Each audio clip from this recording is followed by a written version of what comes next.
What if the oceans of Earth suddenly answered a king? But that king wasn't from this universe, and the stars themselves began to fear him. The first signal wasn't a distress call. It wasn't even a message. It was a silence. A massive Federation science vessel gone. No debris, no radiation trace, no warp signature, just gone, as if space itself had swallowed it whole. And then, beneath the calm blue surface of a distant ocean planet, something ancient stirred. Something that did not belong to the United Federation of Planets. Something that did not recognize diplomacy, treaties, or restraint. What happens when a ruler forged by oceans collides with a civilization built among the stars? What happens when the vacuum of space meets the fury of the deep?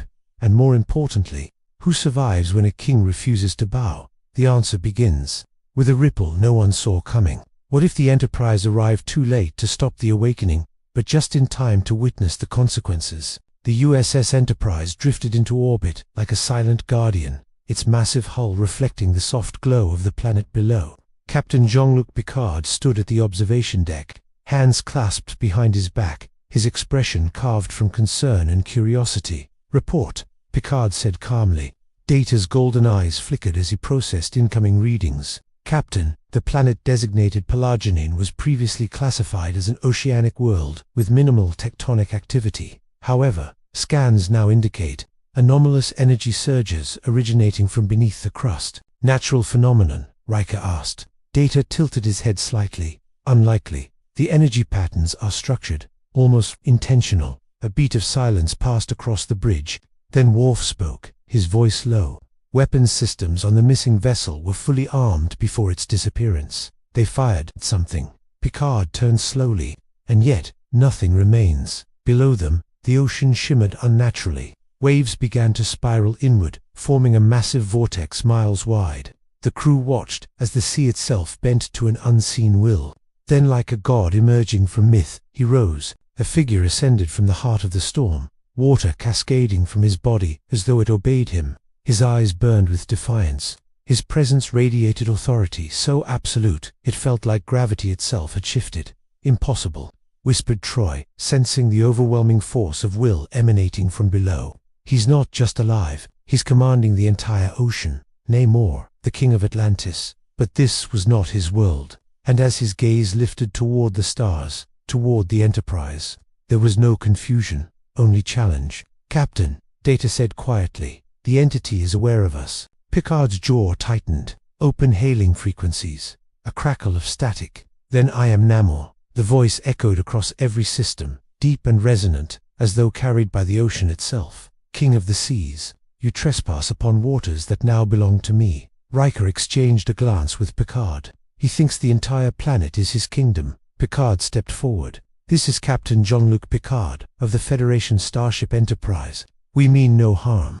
We seek only to understand. You orbit above my domain with weapons and machines I do not recognize." Namor interrupted coldly. "And you dare speak of peace?" The ocean surged violently beneath him, waves crashing upward as though trying to reach the ship itself. Picard's voice remained steady. "We are explorers, not conquerors." Namor's eyes narrowed. "Then why does your presence feel like invasion?" A pause, a dangerous one. Then suddenly, "Captain," Data's voice sharpened, "the ocean is rising." Picard turned back to the viewport and, his breath caught. The entire surface of Pelagia 9 began to swell. Massive pillars of water shot into the sky, defying gravity, forming towering spears aimed directly at orbit. At them. "Red alert," Riker shouted. The Enterprise trembled as the first impact struck not from a weapon, but from the sheer force of water moving with impossible velocity. Namor hovered below, arms slightly raised, his expression unyielding. "You come from the stars," he said, his voice echoing like a storm. "Then learn this truth, the ocean does not yield." The next wave surged higher, and this time, it wasn't stopping. What if the Enterprise symbol of diplomacy and exploration was forced into battle against a king who commanded an entire planet as his weapon? The second wave didn't just strike, it crushed. The USS Enterprise shuddered violently as a column of water, dense as solid steel, slammed into its shields with catastrophic force. Consoles exploded in sparks across the bridge. Officers were thrown from their stations. The hum of the warp core dipped into a dangerous growl. Shields down to 60%. Worf barked, gripping his console. "Impossible." Riker muttered under his breath. That's not just water. It's moving like a guided weapon. Picard steadied himself, his voice cutting clean through the chaos. Helm, evasive maneuvers, pull us out of orbital range. Aye, Captain. The Enterprise lurched sideways, engines flaring as it tried to break free, but the ocean below twisted again, rising higher, faster, as if the planet itself refused to let them leave. Namor hovered at the center of it all, his expression carved from fury and purpose. He wasn't attacking blindly, he was defending. And worse, he was adapting. Captain, Data said, his tone precise even amid the chaos. The entity is learning our movement patterns.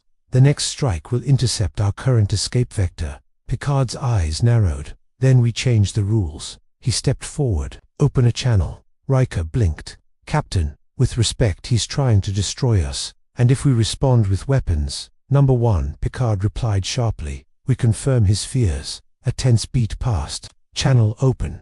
Picard faced the viewport, staring down at the king of an alien ocean. Namor, he said, his voice steady but firm. You wield extraordinary power, but if you continue this attack, you will force us to defend ourselves, and I assure you, neither of us desires that outcome. For a moment, just a moment, the storm hesitated. Namor's eyes flickered, studying the ship, the voice, the tone. He wasn't a brute, he was a ruler, and rulers understood power, but they also understood intent. You speak of restraint, Namor said slowly, yet your kind arrives in the sky with machines of war. These are not weapons of conquest, Picard countered. They are tools of survival, just as your ocean is yours. A ripple of tension passed through the waters below. The towering waves trembled, suspended in mid-air, like the breath before a storm breaks. And what of the ship you lost? Namor asked, his voice lowering. The one that descended into my waters uninvited, firing upon shadows it did not understand.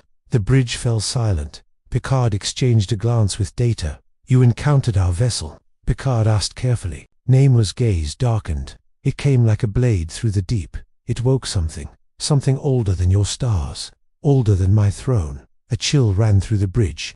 Troy's voice trembled slightly. He's not just angry, he's afraid. Picard stepped closer to the console. Namor, what did you awaken? For the first time since his emergence, Namor hesitated. The ocean beneath him began to churn, not at his command, but against it. A deep, resonating pulse echoed through the planet, visible even from orbit.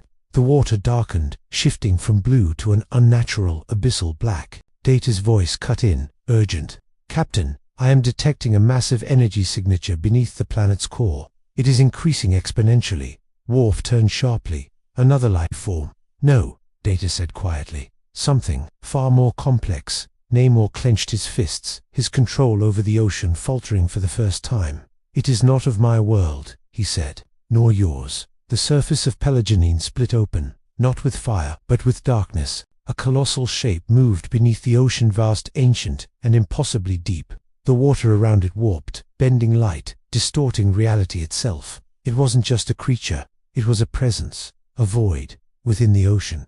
The Enterprise's sensors screamed in protest. Captain, Data said, his voice edged with something almost human. Whatever that is, it is not bound by known physics. Namor rose higher, his fury now sharpened into something else. I attacked you, he said, not looking at the Enterprise anymore, but at the growing darkness below. Because I believed you were the threat. Picard stepped forward, his voice steady despite the rising dread. And now, Namor's eyes hardened. Now, he said, we are both in its waters. The ocean erupted. A massive tendril of pure black surged upward, dwarfing even the Enterprise, moving with a speed that defied comprehension. Brace for impact, Riker shouted. But the tendril didn't strike the ship. It struck Namor, and in that instant, the King of the Oceans vanished beneath the void. The storm collapsed, the waves fell, and the planet went silent. What if the King of the Oceans, who feared nothing above or below the waves, was dragged into a darkness so deep, even he could not command it? For a single, frozen moment, the universe seemed to hold its breath. Namor was gone. No splash, no shockwave, no resistance. 1 second he stood defiant against the storm, and the next, he was consumed, pulled into a blackness that didn't ripple like water, didn't flow like energy, but devoured. Captain, Riker's voice broke the silence. He's gone. No, Picard said quietly, his eyes locked on the darkened ocean. Not gone, taken. Below them, the surface of Pelagonine had changed. The once living ocean, vibrant, responsive, now looked still. Not calm, but suppressed, as if something beneath it was holding its breath, or waiting. Data's hands moved rapidly across his console. I am attempting to track the entity that seized Namor, however. Conventional sensors are unable to penetrate the anomaly, Worf growled. Then we scan deeper. Full power. I have already attempted that, Data replied. Increasing sensor strength results in data corruption. It is as though the signal itself is being consumed. Troy closed her eyes, her expression tightening. I can still feel him. Barely. Namor, he's alive. Picard turned sharply. Where? She shook her head. It's not a place, it's pressure. Like he's being crushed under something that doesn't want him to exist. A silence followed. Then Picard made a decision. Prepare an away team. Riker stared at him. Captain, with all due respect, that thing just swallowed a being who can control an entire ocean, and you want to go down there? Picard met his gaze. Because if we don't, whatever took him may not stop at this planet. A beat. Riker nodded. Then I'm going with you. Negative, Picard said firmly. You'll have the bridge. Data, Worf, you're with me. Moments later, the transporter room hummed with tension. Coordinates locked, O'Brien said, his voice tight. Though I'll admit, I don't like what I'm seeing. It's like trying to beam you into a shadow. Picard stepped onto the platform without hesitation. Energize. The world dissolved into light, and then into darkness. They didn't materialize on solid ground. They fell, not through air, but through something thicker, denser, like being submerged in a void that pressed in from all directions. The faint glow of their tricorders flickered, barely illuminating anything beyond a few feet. Report, Picard said, steadying himself as his boots finally met something solid. Unknown environment, Data replied. The surrounding medium is neither liquid nor gas. It exhibits properties of both, and neither. Worf drew his phaser. I do not like this place. A low sound echoed through the darkness. Not a roar, not a growl. Something deeper, like the shifting of continents. Then a voice. You return. The words didn't come from any direction. They simply were. Picard stiffened. Identify yourself. Silence. Then the darkness moved. It wasn't visible in the traditional sense. There was no shape, no outline, but the absence of light shifted, bent, coalesced into something vast. I am what remains, the voice said, of what once was. Data tilted his head slightly. Your linguistic structure suggests fragmentation. Are you incomplete? A pause. Then yes. A ripple passed through the void. And I hunger. Worf raised his weapon. Then you will find no prey here. But before he could fire, the ground beneath them vanished. They were pulled downward again, deeper into the abyss. The pressure intensified, crushing against their bodies, distorting their senses. And then they saw him, Namor, suspended in the darkness, his body surrounded by tendrils of void energy, binding him, draining him. His eyes flickered open as they approached. No fear, no panic, only fury. You came, he said, his voice strained but unbroken. Picard stepped forward. We're here to get you out. Namor almost laughed, if not for the crushing force around him. Then you are either brave, or fools. The void pulsed again. You bring more light, the voice echoed, more substance. Picard looked up into the shifting darkness. You attacked without provocation. You consume without reason. That is not hunger. That is destruction. Wrong, the entity replied. The tendrils tightened around Namor, forcing a grimace from even the king. I was whole once, it continued, a mind, a civilization, beyond your comprehension. But I was torn, scattered, forgotten. Images flashed through the darkness, vast alien cities, impossible geometries, stars bending inward, entire worlds collapsing into silence. I fell here, it said, into this ocean, and I endured. Data's voice was quiet. You are not a single entity. You are remnants, fragments of a larger consciousness. Yes, another pulse, and I must become whole again. The tendrils extended outward toward Picard, toward Data, toward Worf, toward their minds. Namor's eyes widened slightly. It feeds on thought, on identity. Picard clenched his fists as the pressure intensified, something probing at the edges of his consciousness. Captain, Data said, his voice straining for the first time. It is attempting to integrate us. Worf roared, firing his phaser, but the beam vanished into the void, swallowed instantly. It cannot be fought, Namor growled. Not like this. Picard's mind raced. Then we don't fight it. Another pulse. Closer now, deeper. If you were once whole, Picard said, forcing the words through the pressure, then you understand what it means to exist as more than fragments. A pause, a flicker of something, uncertain. What are you proposing? The entity asked. Picard stepped forward, even as the void pressed harder. Not consumption, he said. Connection. Namor's eyes snapped toward him. You would reason with this thing. Picard didn't look away. If it seeks wholeness, he said, then perhaps it does not need to take it. The void trembled. For a moment, just a moment, the crushing pressure eased, but then a violent surge. No, the entity roared. I have tried waiting. I have tried silence. And I have been alone for eons. The tendrils lashed out violently, slamming Picard and the others to the ground. Namor's restraints tightened, forcing a cry of pain from him. I will not wait any longer, the voice thundered. I will become whole again, even if it destroys what remains of you. The darkness surged, and this time, it began to pull them all apart. What if the deeper they fell into the void, the more they realized it wasn't just trying to consume them, but to become them?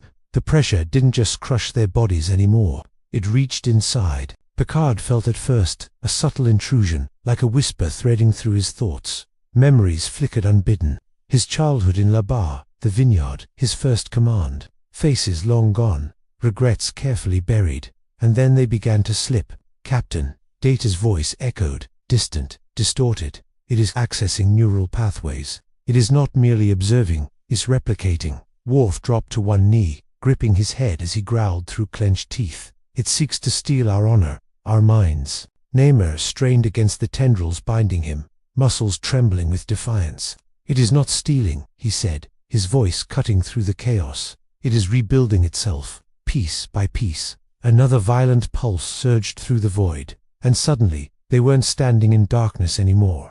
Picard found himself in the middle of the Enterprise bridge, perfect, detailed, alive. Riker stood at his side, Data at ops. The hum of the warp core vibrated through the deck. Everything felt real, too real. Captain Riker asked, confused. You gave the order to engage. What are your next instructions? Picard's eyes narrowed. This wasn't the Enterprise, it was a memory. No, Picard whispered. This is a fabrication. The bridge flickered. Data's face distorted for a fraction of a second, stretching unnaturally, like something wearing the idea of him rather than truly being him. You see it, the voice echoed, now layered, overlapping, struggling to stabilize. I am learning. The illusion shattered. Picard was thrown back into the void, gasping as the crushing pressure returned, even stronger than before. It's evolving, Data said, his tone now strained with urgency. By integrating fragments of our consciousness, it is refining its structure, becoming more coherent. Namor's eyes burned with fury. Then every moment we remain here, we make it stronger. Another surge. This time, it targeted him. Namor's body convulsed as the tendrils tightened, and suddenly, the void shifted again. They saw Atlantis. Not the one from Earth, but Namor's Atlantis. Golden towers beneath the sea. Warriors moving through currents like blades. The throne. His throne. And then it broke. The city twisted, warping into impossible angles. Structures collapsing inward, as if reality itself rejected their existence. No, Namor roared, his voice echoing with raw rage. You do not touch that. The void recoiled just slightly. A reaction. Picard saw it. You feel that, he said quickly. It's not just taking, it's responding. It doesn't fully understand what it's absorbing. Data processed instantly. Correct, emotional intensity appears to destabilize its integration process. Worf bared his teeth. Then we used that weakness. But Namor's expression darkened. No, he said sharply. You misunderstand. Another pulse surged, more violent now, more erratic. It does not lack emotion, Namor continued. It is overwhelmed by it. The void trembled again, as if confirming his words. I was a king. The entity's voice echoed, now fractured, unstable. A leader, a mind of billions, and now I am. Noise, fragments, echoes of what I was. Images flooded around them, countless lives, countless thoughts, overlapping, colliding, screaming in silence. It is not just hungry. Troy's distant voice echoed faintly through Picard's mind from the ship above. It's drowning. Picard's eyes widened. Drowning. In an ocean of minds. He looked at Namor, the king of the seas. Then you understand it, Picard said. Namor didn't respond immediately. The tendrils tightened again, forcing another grimace from him. I understand control, Namor said coldly. I command the ocean. I do not lose myself within it. But what if you did? Picard pressed. What if every drop of water carried a voice, a memory, a will of its own?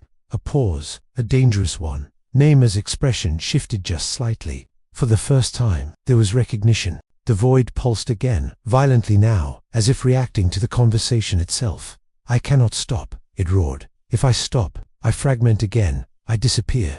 You won't disappear, Picard said, forcing himself to stand despite the crushing force. Not if you learn to contain what you are. The tendrils lashed out again, but slower this time, uncertain how. The entity demanded. Picard turned to Namor. The answer wasn't his to give. Namor met his gaze, eyes burning with intensity.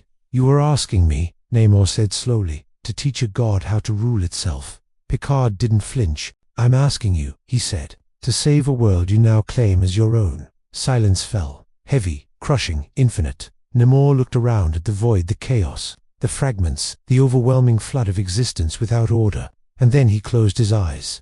The ocean had always obeyed him, not because it was simple, but because he was strong enough to command its chaos. When his eyes opened again, they burned brighter than ever. Release me, Namor said. The void hesitated. You would help me, it asked. Namor's voice dropped, cold as the deepest trench. I will show you what it means to be a king, he said. But understand this, the tendrils loosened, just slightly. A king does not consume his world. They shattered. In a burst of raw strength, Namor broke free, the void recoiling as if struck by something it couldn't yet comprehend. Namor rose, suspended in the darkness, but no longer bound by it. Stand down, he commanded. The void trembled, not in fear, but in confusion, and then it obeyed, for the first time since its awakening. The chaos stilled, but deep beneath that fragile calm, something else stirred, something older than even the void itself, and it was waking up. What if Namor succeeded in controlling the void, only to awaken something far older, far more dangerous, something that even the void itself feared? For a fleeting, impossible moment, there was silence. Not the suffocating silence of the void, but something else, a fragile stillness, like the eye of a storm that had forgotten how to rage. Namor hovered at the center of it, his chest rising slowly, his gaze unyielding. Around him, the chaotic darkness that once lashed out like a wild beast, now circled in slow, uncertain currents like an ocean waiting for command. Picard steadied himself, feeling the crushing pressure ease just enough to think clearly again. It's working, he whispered. Data's eyes flickered as he analyzed the shifting energy. Correction, Captain, it is learning to work. The entity is attempting to organize itself under Namor's influence. Worf lowered his weapon slightly, though his posture remained tense. If it obeys him, then this battle may already be won. Namor did not respond, because he could feel it. Beneath the surface of this fragile control, something was wrong. The void was not resisting anymore, but it wasn't truly submitting either. It was listening, and something else was listening through it. Namor's eyes narrowed. Do you feel that? He asked, his voice low. Picard looked around. Feel what? Namor didn't answer immediately. Instead, he extended his hands slightly, as if reaching into unseen currents. The darkness responded slowly, cautiously coiling round his arm like a living tide. For a moment, it seemed stable, controlled. Then, it flinched. The void recoiled violently, snapping away from Namor as if burned. A deep, resonating tremor rippled through the entire space, stronger than anything before. Not chaotic, measured, intentional. Data's voice sharpened. New energy signature detected. It is distinct from the primary entity. Worf's grip tightened on his weapon. Another creature.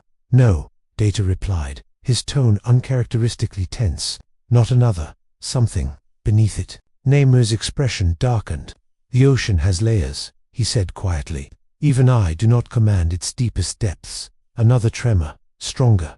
The void began to pull back, not toward Namor, but away from something far below, like a tide retreating before a greater force. The voice of the entity, the fragmented consciousness, returned, but now it was different, smaller, afraid. It comes, it whispered.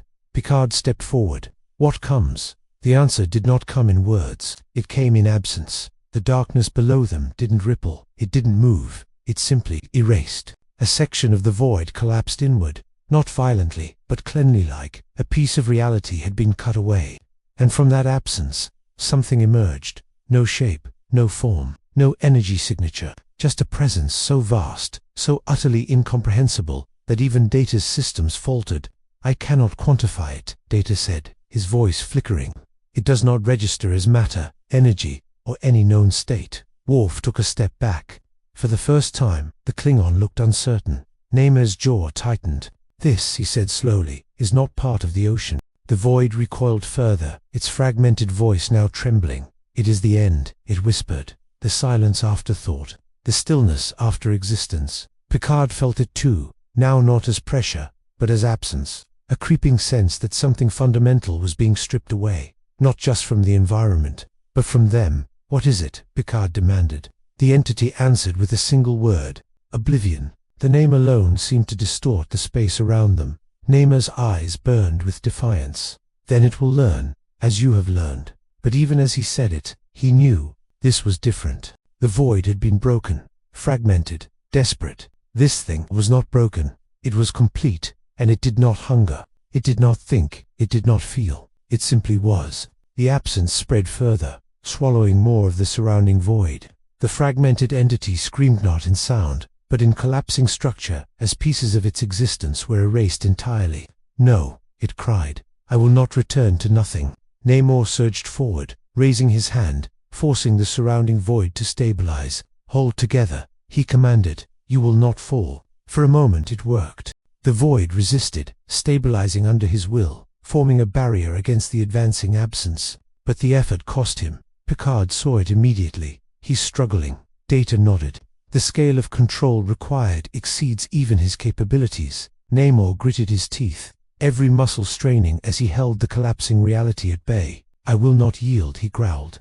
The absence stopped, not because it was blocked, but because it chose to. And then it noticed him. Namor froze. For the first time since his arrival in this universe, the King of Atlantis felt something he had not felt in ages. Not fear, but recognition.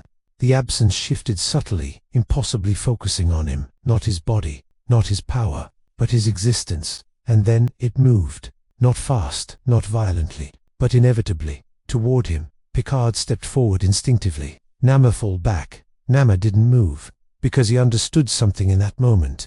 This wasn't an enemy you could strike. This wasn't a force you could command. This was something that existed beyond both. And yet he smiled, a sharp, defiant smile. "Good," Namor said. The others turned to him, stunned. "You are not chaos," he continued, his voice rising with fierce intensity. "You are not broken, like this one." He pointed toward the trembling void. "You are absolute." The absence paused again, not reacting, not responding, but acknowledging. Namor spread his arms slightly, rising higher, placing himself directly in its path. "Then face me," he said, his voice echoing with the authority of a king who had never bowed. Not as a shadow, but as a ruler meets another. Picard's eyes widened. "Namor, you can't." But Namor cut him off. "If it is truly what it claims to be," he said, his gaze locked into the advancing oblivion, "then it will not hide." The silence deepened. The absence stopped. And then, for the first time, it began to take form. Not fully, not completely, but enough. A silhouette emerged from nothingness itself, vast, endless, barely contained within the space it occupied. The void trembled. The entity recoiled. Even reality itself seemed to hesitate, and Namor did not move, because now, at last, he was no longer facing the ocean. He was facing the void of space itself, and it was looking back. What if Namor, king of the oceans, challenged not chaos, but the very concept of nothingness, and realized too late that nothingness could not be ruled?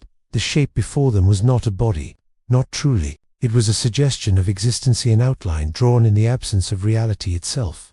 Vast shoulders that stretched into infinity, a presence that did not occupy space. But he raised it wherever it lingered. Namor hovered before it, small by comparison yet unshaken. Picard felt it immediately. This was no longer a confrontation of power. This was philosophy made real. "You seek form," Namor said, his voice echoing with controlled defiance. "Why?" The silhouette did not move. But the answer came not in sound, but in understanding forced directly into their minds. "Form is limitation." Data staggered slightly, his systems attempting to process something that defied logic. "It communicates through conceptual transfer, bypassing language entirely." Namor's eyes narrowed. Then why take shape at all?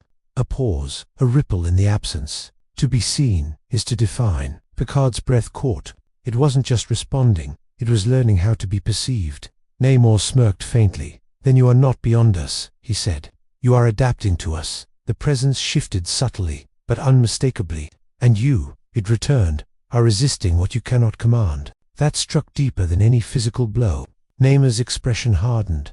I do not need to command everything, he said. Only what is mine, and what is yours. The entity asked. The question hung heavy, because here, in this place, what was his? The ocean gone. Atlantis, a memory. This world, barely understood. Namor's jaw tightened, but he did not falter. My will, he said. My identity. That is mine. The absence pulsed once. Identity is fragile. Suddenly, the void surged again, not violently but precisely. A wave of darkness washed over Namor, and for a split second, he wasn't there. He was somewhere else. Atlantis, again but different. Ruined, cracked towers, silent waters, no life, and at the center a throne, empty. Namor stood before it, breathing heavily. Illusion, he said under his breath, but it felt real. Too real. You define yourself as king, the presence echoed. What remains, when there is nothing left to rule? Namor stepped forward slowly, his eyes scanning the destruction. This is not truth, he said. Is it not? The voice pressed. The water around him, what little remained, turned dark, stagnant. You are far from your world, your power fades, your people are gone. The throne cracked. You are alone. Namor's fist clenched. For a moment, just a moment, doubt flickered. Back in the void, Picard saw it. Namor, he called out. Don't let it define you. But the illusion tightened, pressing inward. You are not king here, the presence continued. You are a fragment, like the one you tried to save. The ruined city began to collapse inward, the walls folding into nothingness. Join it, the voice whispered. Release identity. Become. Still Namor's breathing slowed. His shoulders lowered. The weight of it, the isolation, the loss, it pressed down like the deepest trench. And then he laughed, low, sharp, defiant. The illusion cracked. Do you truly think, Namor said, lifting his head, eyes blazing, that a king is defined by his throne? The ruins froze. The silence broke. I was born between two worlds, Namor continued, his voice rising. Rejected by one, feared by the other. The ocean surged back into existence around him, wild, untamed. I carved my kingdom from chaos, he said, not because I had power, but because I claimed it. The illusion shattered completely.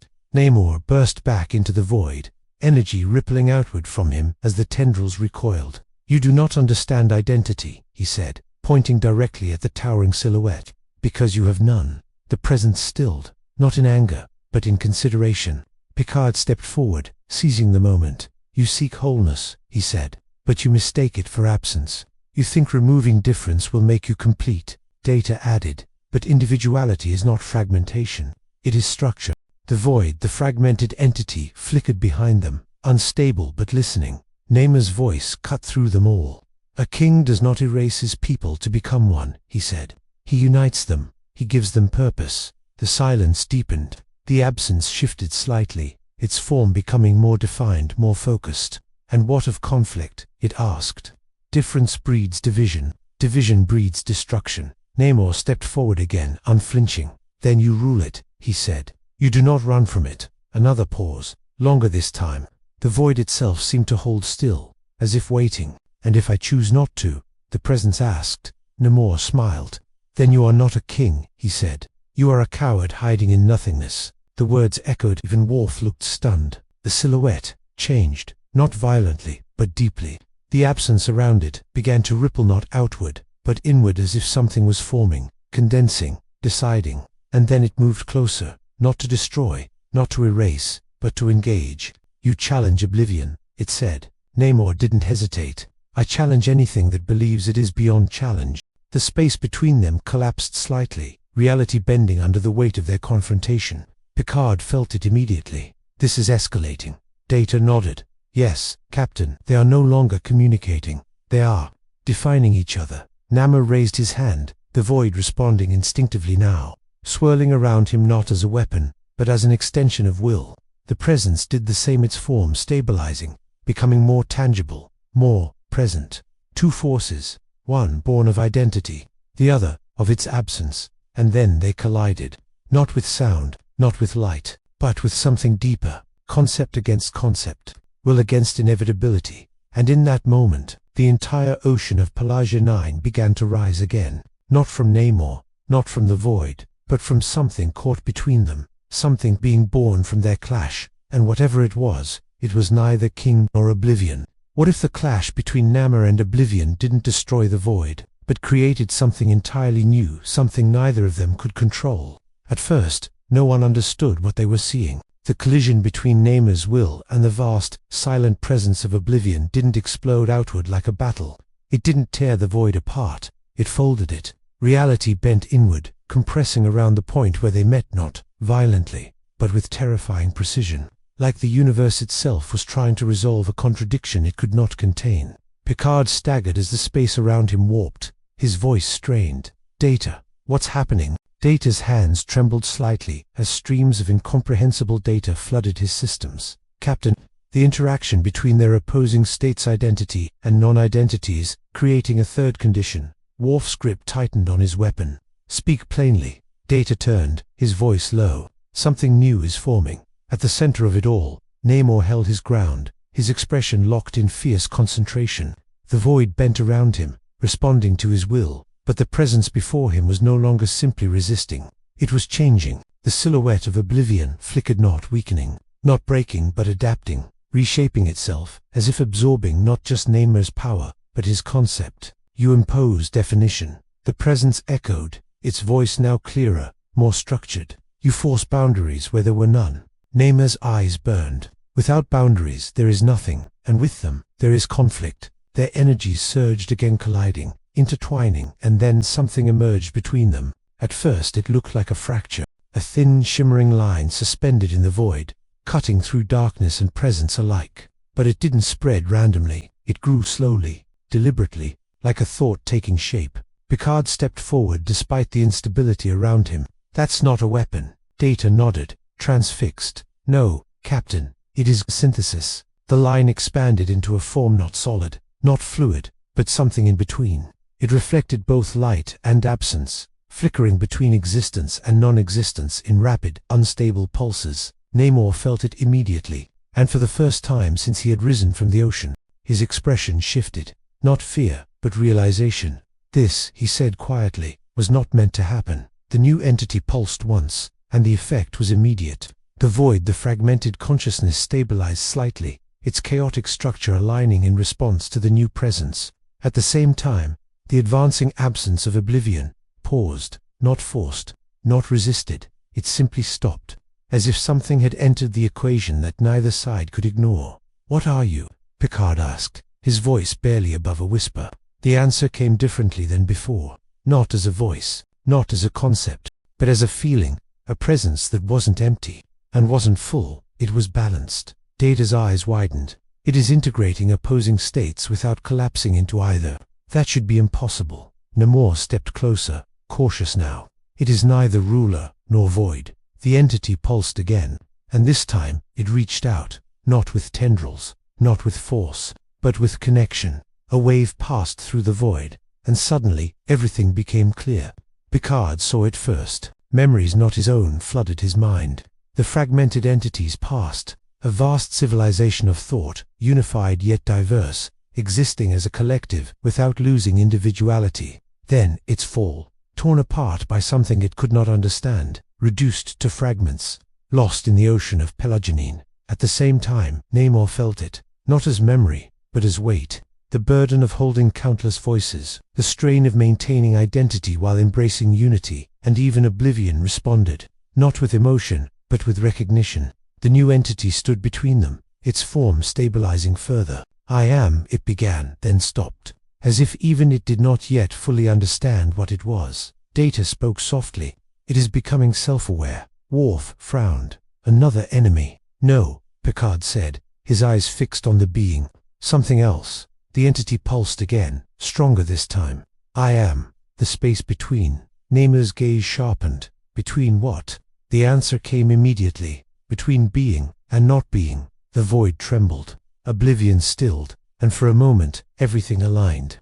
but only for a moment, because then the entity began to destabilize. Its form flickered violently, oscillating between existence and absence faster and faster. The balance it represented was too perfect, too unstable. It cannot sustain itself, Data said urgently. The contradiction at its core is escalating. Namor stepped forward. Then it must choose. The entity turned first, toward him, then toward oblivion, then toward the fractured void behind them. I cannot choose, it said. To choose is to become incomplete. The space around them began to collapse inward, pulled toward the unstable center. Picard braced himself. If it collapses, it could take this entire dimension with it. Data finished. Worf raised his weapon again. Then we destroy it now. No. Picard snapped. That would only accelerate the collapse. Namor clenched his fists, staring at the entity. You were born from conflict, he said. Then resolve it. I cannot, it repeated. I am all outcomes, and none. The instability worsened. Reality itself began to fracture, cracks of light and darkness splitting the void apart. The ocean above the real ocean responded violently, tidal forces surging out of control across the planet. On the Enterprise, alarms blared. Captain Riker's voice echoed faintly through the chaos. The entire planet is destabilizing. We're losing orbit. Back in the void, Picard looked at Namor. We're out of time. Namor didn't respond, because he was thinking, not as a warrior, not even as a king, but as something more. He looked at the entity, the impossible balance, the contradiction given form. Then at the void fragmented, desperate for unity. Then at oblivion, absolute, unyielding, beyond all change. And suddenly, he understood. There is a choice, Namor said. The entity flickered, where Namor stepped forward, his voice steady, commanding. Not for you. He turned toward the void, toward the fragments. You seek to be whole, he said, but you lost yourself in trying to become one. The void trembled, listening. Namor then faced oblivion. And you refused to be anything at all. The silence deepened. Then Namor did something unexpected. He lowered his guard. Completely. I will make the choice, he said. Picard's eyes widened. Namor, what are you doing? Namor didn't look at him. I was born to rule the ocean, he said quietly. But this, he looked at all three forces before him. This is a greater tide. The entity flickered violently. You cannot resolve this. You are singular. Namor smiled faintly. Yes, he said, and that is why it must be me. The space around him began to shift as if the void itself was responding to his decision. What are you choosing? Picard asked, his voice tense. Namor closed his eyes for a brief moment, then opened them, burning brighter than ever. I choose, he began, but before he could finish, oblivion moved, not to attack, not to erase, but to intervene. The absence surged forward, faster than anything, before cutting through the unstable entity, bypassing the void, heading straight for Namor, because even it understood whatever choice Namor was about to make would change everything. What if the one choice meant to save everything, required Namor to give up the very thing that made him a king? Time seemed to fracture, not slow, not fast, just uncertain. Oblivion surged forward, inevitable, unstoppable, not as an attack, but as a correction. It had recognized the shift before anyone else. The moment Namor chose to act, the balance tipped and oblivion moved to erase the disruption before it could take form. Namor, Picard shouted, reaching out, but the distance between them stretched unnaturally, space bending under the strain of collapsing realities. The unstable entity flickered violently, caught between existence and non-existence, its voice splintering. Do not interfere. The void howled behind them, its fragmented consciousness surging in desperation, sensing both salvation and annihilation. And at the center of it all, Namor did not move. He stood still as oblivion approached, its vast, silent presence swallowing everything in its path, because he had already made his decision. I was wrong, Namor said quietly. The words cut through the chaos, not loud, not forceful, but absolute. Picard froze. Even oblivion paused. I believed a king's strength was control, Namor continued, his voice steady, unwavering. That to rule was to dominate the chaos around me. The void trembled, its fragments echoing his words. But this, Namor looked at the unstable entity, then at the vast absence before him. This is not chaos to be ruled. He turned his gaze upward toward where the ocean of Pelagianine existed, beyond this broken dimension. It is a current, he said, a flow. Oblivion moved closer again, but slower now, listening an eye. Namor's voice softened, just slightly. I'm not its master. The admission rippled outward like a shockwave. Picard felt it not as defeat, but as transformation. Namor stepped forward, toward oblivion, toward erasure itself. I am part of it. The moment the words left him, everything changed. The unstable entity surged, its flickering form stabilizing just enough to react. That is not resolution. That is surrender. No, Namor said, his eyes burning with something deeper than defiance. It's understanding. He raised his hands not to command, not to control, but to release. The void responded instantly. Not violently, but willingly. The fragmented consciousness began to shift, its chaotic structure aligning not under force, but through resonance with Namor's acceptance. Picard's breath caught. He's not forcing it. He's guiding it. Data nodded, awe in his voice. He is providing a stable identity framework, without overriding its individuality. Oblivion surged again, but this time, something different happened. It didn't pass through Namor. It met him, and for the first time it stopped. Because Namor did not resist. He did not challenge. He simply was. I will not erase you, Namor said to it, and you will not erase me. The absence trembled, not violently, but subtly, as if encountering something it had never faced before. Contradiction. It echoed. Balance. Namor corrected. Behind him, the unstable entity pulsed again, less erratic now, more coherent. I cannot sustain, it whispered. Namor didn't turn. You don't have to, he said. The void fragments began to draw closer, not collapsing, not merging completely, but aligning around Namor, like currents around a central force. He was no longer commanding them. He was anchoring them. Picard stepped forward despite the distortion. Namor, what are you doing? Namor's voice was calm now, steady. I am giving them what they lack, he said. A center. The realization hit Picard instantly. You're binding them to yourself. Data's eyes widened. If he integrates the fragmented entity into his own consciousness, he could stabilize it permanently. Worf finished grimly, but he would carry it. All of it. Namor didn't deny it. The void surged again, its fragments now moving toward him faster, drawn by the stability he offered. You will lose yourself, the unstable entity warned. You will become us. Namor smiled faintly. I was never just one thing to begin with. The first wave of fragments hit him, and instead of tearing him apart, they merged. Energy rippled outward as Namor absorbed the fractured consciousness, not consuming it, not dominating it, but sharing himself with it.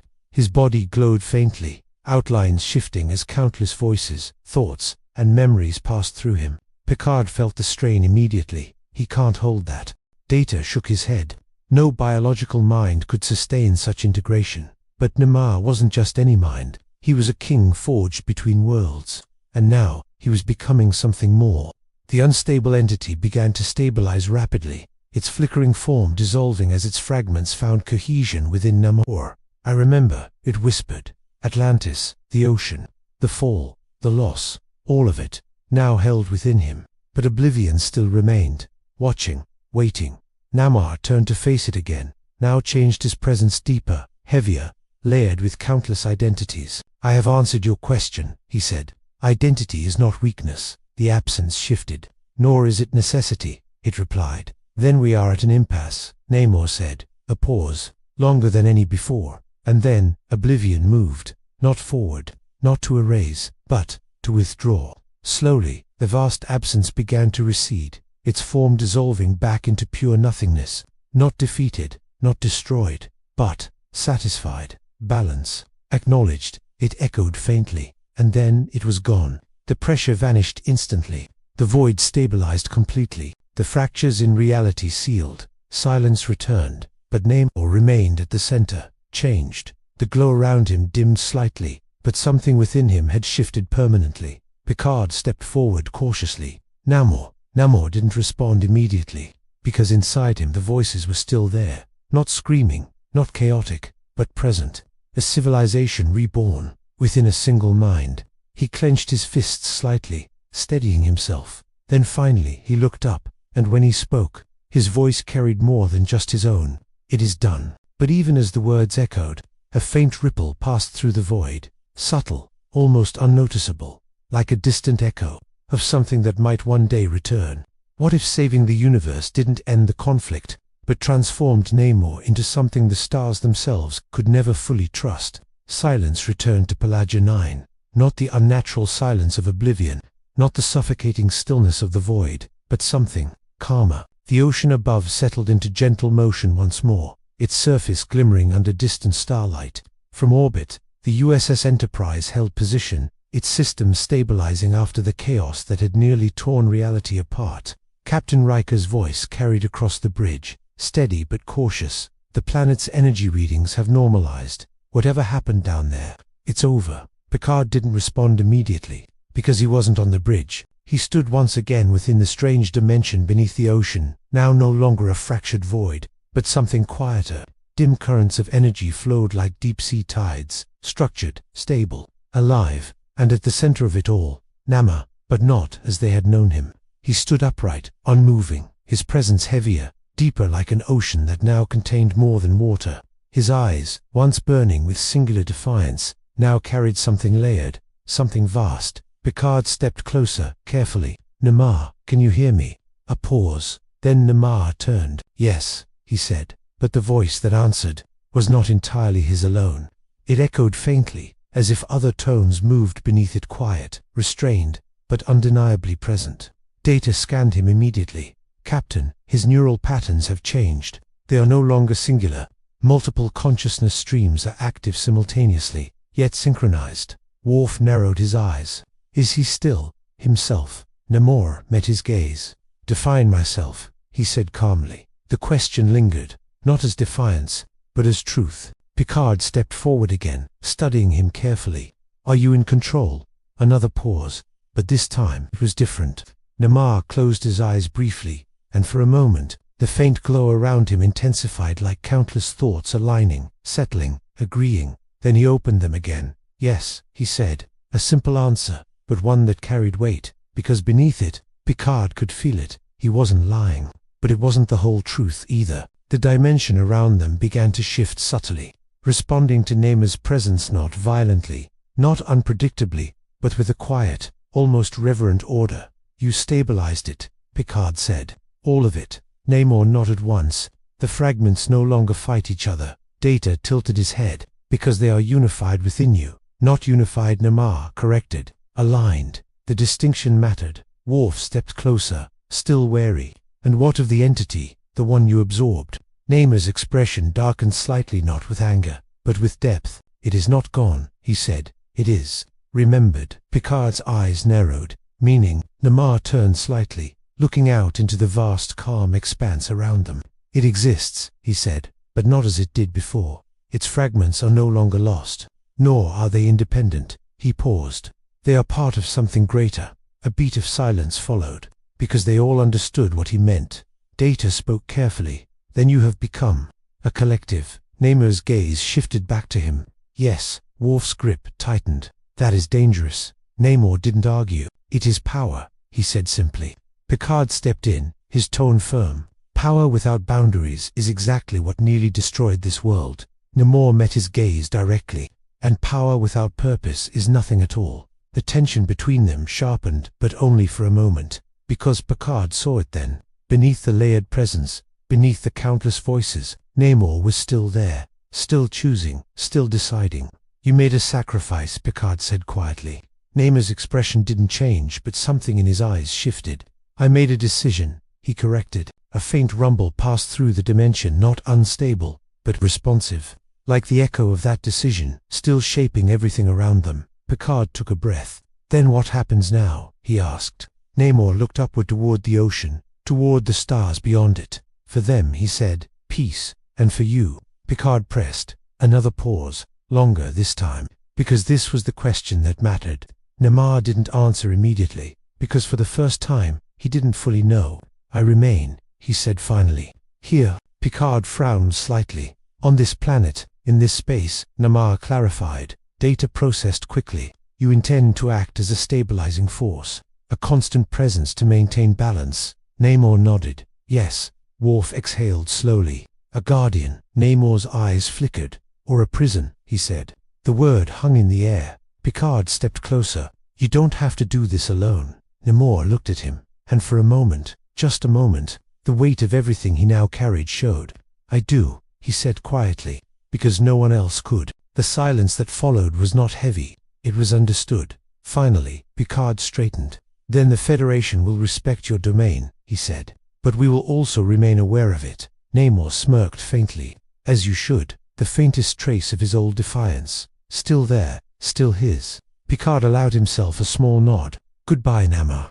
Namor didn't respond with words. He simply turned away, facing the vast, calm expanse he now anchored. The Enterprise crew began to dematerialize, their forms dissolving into transporter light. And then, he was alone, or at least, as alone as someone could be with countless voices within them. Above, the Enterprise pulled away from orbit, its mission complete, or perhaps just beginning. Riker exhaled. "You think we'll see him again?" Picard stared out at the planet below.